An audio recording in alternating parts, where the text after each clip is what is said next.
જુઓ કેટલી સુંદર વાલ દેખાય છે. આજે હું આવી છું આંટો મારવા ને ઠંડી ઉડાડવા. થોડી થોડી હવે ઠંડી પડે છે, બહુ તો નથી ઠંડી પણ થોડી થોડી છે. તો આંટો મારીએ તો ઠંડી ઉડી જાય.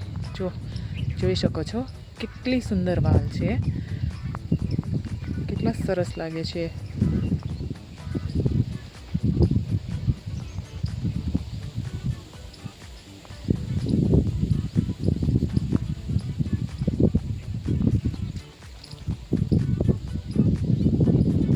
વાડીમાં કેળાનું ઝાડ છે. જો કેળા આવી રહ્યા છે. એક હાથો આ રહ્યો, આ હજી નાના છે, હજી વાર છે પાકવાની. આને આ મોટો થઈ ગયા છે, આ પાકી ગયો છે હાથો. જો તમે જોઈ શકો છો આ હવે હાથો કાપ્યા જેવો થઈ ગયો છે, પાકી ગયો છે. એનામાંથી એક કેળ પાકળ પણ મળી. હવે જોઈ રહ્યા છો તમે એરંડા. એક સાઈડ વાલ અને બીજી સાઈડ એરંડા છે. તો આ એરંડાનો બગીચો છે, એરંડાનું ખેતર ભરેલું છે. એની અંદર માળો પાકી ગઈ છે. જો તમે જોઈ શકો છો આ માળ જે છે ને એરંડાની હવે વાઢિયા જેવી થઈ ગઈ છે. તો બસ હવે 2 દિવસમાં વાટવાની તૈયારી કરવી પડશે.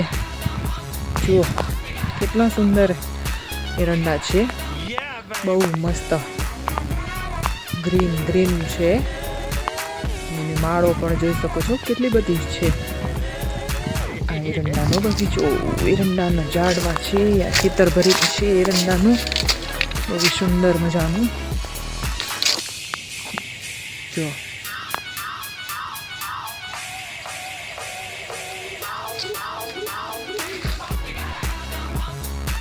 આમ એરંડા મેં તમને બતાવ્યો ને એવી રીતના એવી માળ પાકી જાય એટલે એને કાપી અને અહીંયા આમ સુકાવી, સુકાઈ જાય એટલે એને ખંખેરી અને આવી રીતના ઢગલો કરવાનો હોય છે.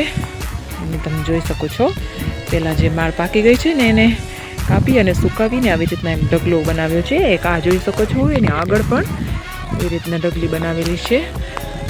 હવે બીજા કાપશું એ પાછા અહીંયા જગ્યા છે ત્યાં નાખશું અને સુકાવશું અને પછી પાછા ખંખેરી અને આવી રીતના ઢગલા ઉપર નાખશું અને પછી પાછા એને થ્રેશરમાં કે હલરમાં જેમાં કહીએ એમાં એનું મશીન આવે એનામાં કાઢશું અને એનામાંથી નીકળશે.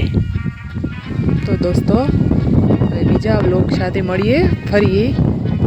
આજે બધાને જય શ્રી કૃષ્ણ.